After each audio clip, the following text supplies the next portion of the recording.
Sekarang kita harus bangun, kita harus dewasa. Dan tidak hanya kita, Eropa, negara Asia, semua, Australia, semua. Kalau begitu, sekarang situasi berubah. Dan memang benar situasi berubah. Dan itu yang saya sudah ingatkan bertahun-tahun. Saya ingatkan, tolong buka rekam digital saya, rekam jejak saya. Saya sudah ingatkan, saudara-saudara sekalian, Indonesia harus berdiri di atas kaki kita sendiri. Tapi orang bilang, retorika. Tidak, saya dari dulu. Saya dari dulu memperjuangkan, saya sudah sadar, saya sudah mengerti bahwa suatu saat nobody is going to help us. Tidak ada yang akan bantu kita kecuali diri kita sendiri. Dan ini realita. Tidak ada yang bantu India, tidak akan ada yang bantu Vietnam, tidak akan. Setiap negara harus mengurus dirinya sendiri. Tapi, banyak orang mengatakan juga bahwa Amerika memaksa semua negara untuk cari pilihan lain. Nanti Kanada sudah mengatakan, Anda baca, Anda dengar pidatonya Perdana Menteri Kanada, kalau Amerika tidak memimpin, Kanada akan memimpin. Bayangkan, Kanada nanti sama Eropa Barat, ya kan? Saya akan berangkat juga ke Eropa awal Mei. Saya akan ketemu Perdana Menteri Anwar nanti sore. Kita koordinasi. Kemarin Menteri Menko Perekonomian Pak Airlangga dari Kuala Lumpur koordinasi. Nanti Menteri-Menteri ASEAN juga akan koordinasi.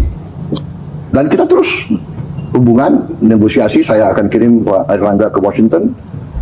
Kita sudah punya kontak dengan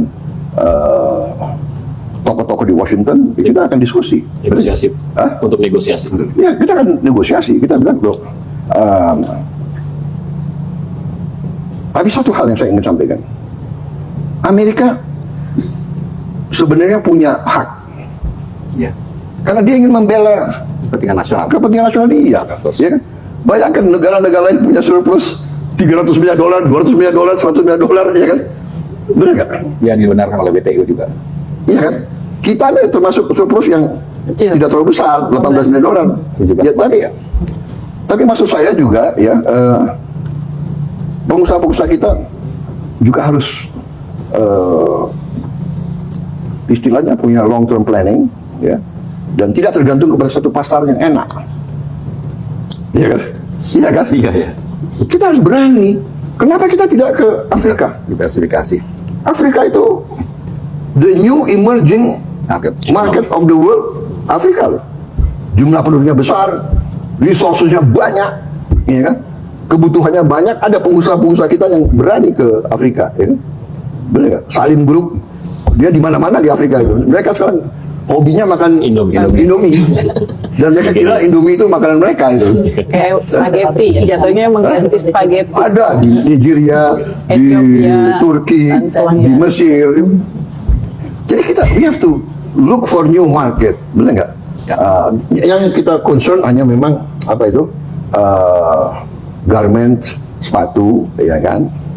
Itu yang dua concern. Tapi, nah ini bagian ya. Makanya masalahnya adalah kita harus berani, dan saya bertekad untuk